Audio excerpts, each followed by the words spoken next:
That would be me. Look who we're hanging with. Ryan O'Halloran. Jason David Frank. Humberto Ramos. Please do not change channel.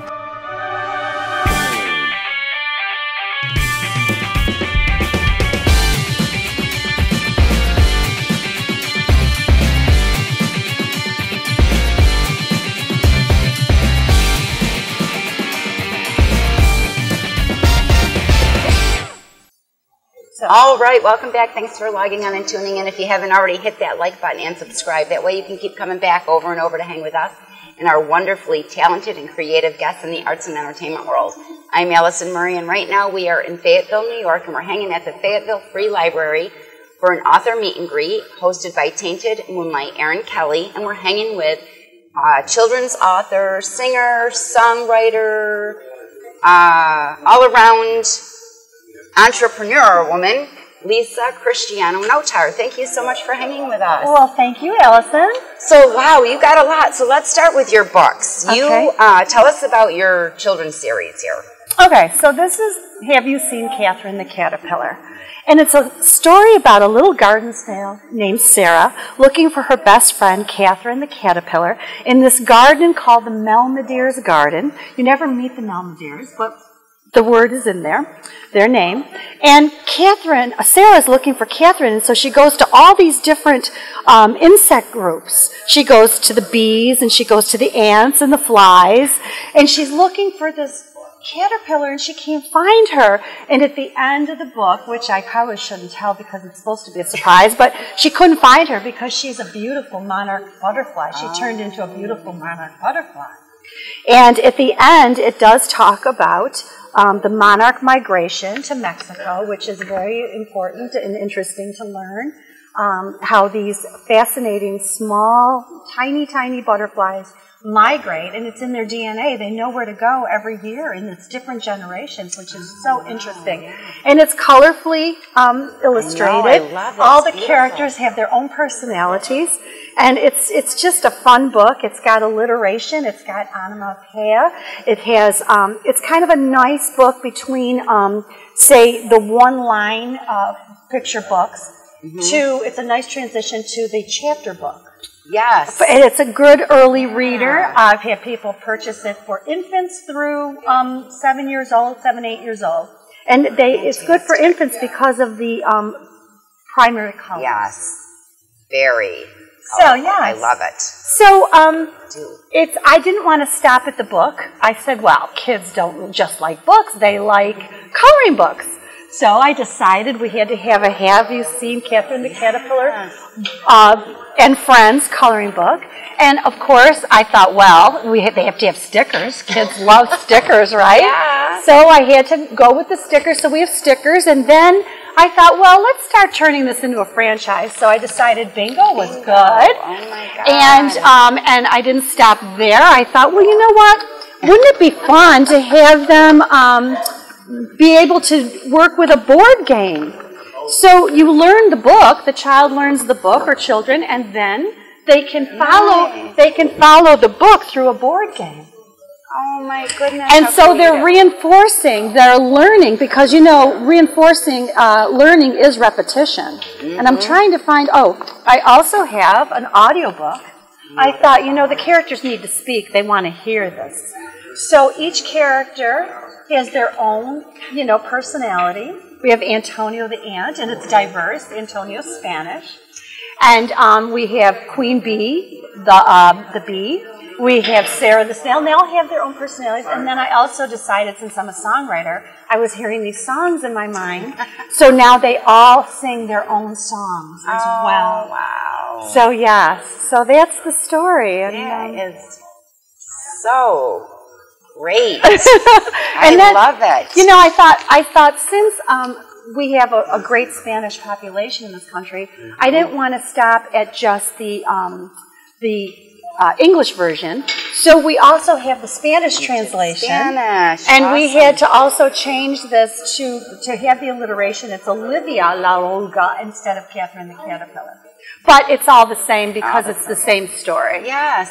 So. Oh my gosh. So what was your inspiration to doing this? Well, when my daughter was an infant, well, actually she was a toddler, I would be sitting on our deck and just, spending the day with her, and I would notice the little insects. And I saw some, ladybugs and such, and I'm thinking, what goes through that? I wonder what it's like to be a bug, And then this whole story evolved in my mind, and so I wrote it. But it sat for 15 years before I did anything with it, because I was pitching it to, publishers and, getting the proverbial rejections and such. So I thought, you know what? One day I just dusted it off, and I got in touch with an illustrator who actually did some work for Disney at one point, freelance. And he encouraged me. He said, just do it. Just go for it, right?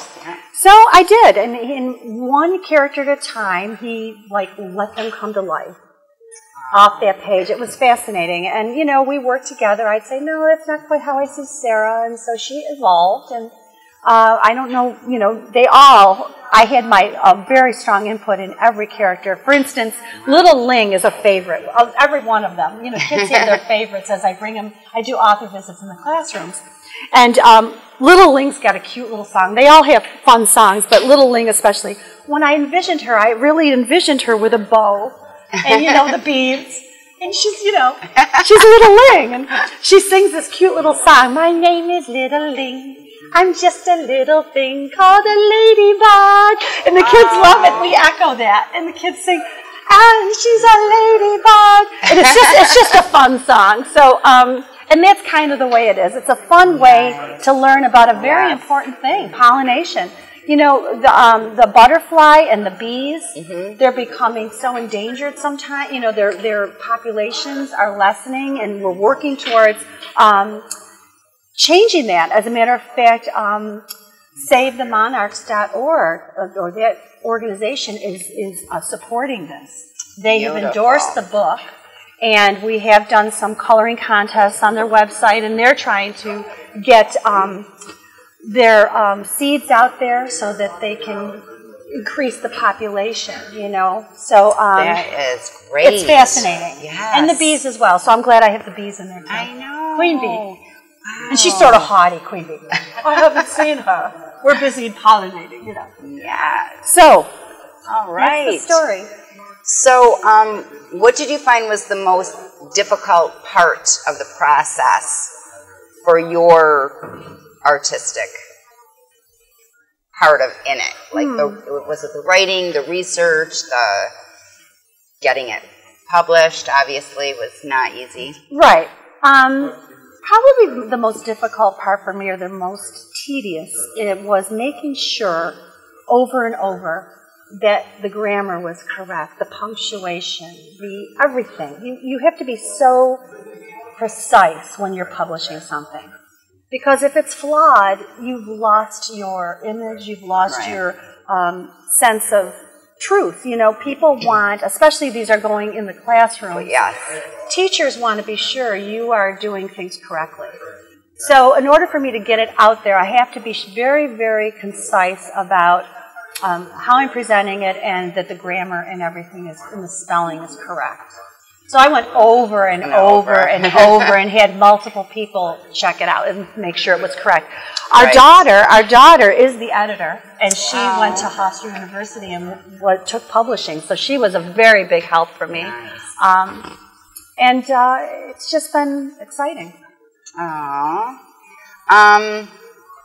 Where was is your most favorite place to sit back, recharge, rejuvenate, to get more creative inspirations? I would have to say I like being out in nature, and like the ocean, or a park, a lovely park, or just, I get my inspiration everywhere. Sometimes it comes in my vehicle, and I have to write it down, or sometimes it could come in a dream, or some of my songs have come in my dreams, and I have to sometimes it's 1 in the morning. I'm like, really? Because if you don't pen it right now, or you don't have it, or you don't sing it, sometimes I sing it into my phone just to remember the strain of music.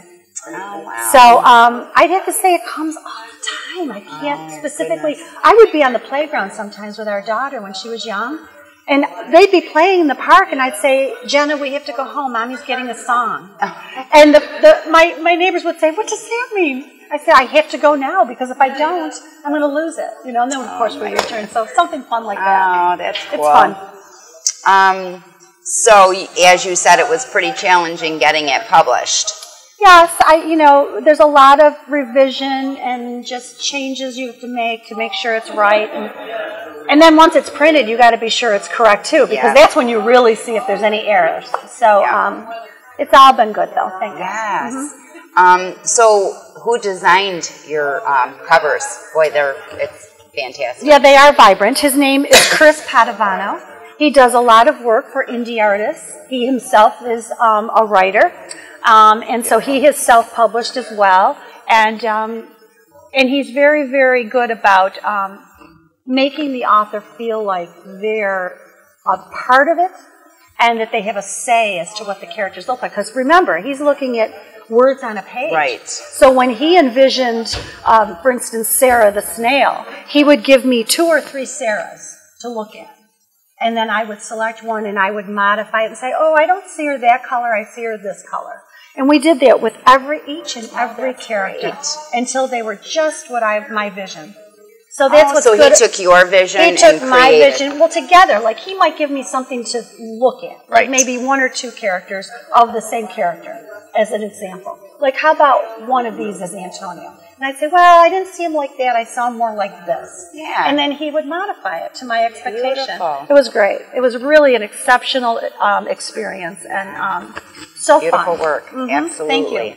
So what's coming up for you after today? Are you doing any more book signings? Are you... Actually, yes, I do have some book signings coming up, but mostly I'm doing a lot of marketing online. And also, I'd like to go to schools, and I do birthday parties, and I dress up as Mrs. Melmadear, and I'm sorry I didn't dress up as her today. I didn't know you'd be here.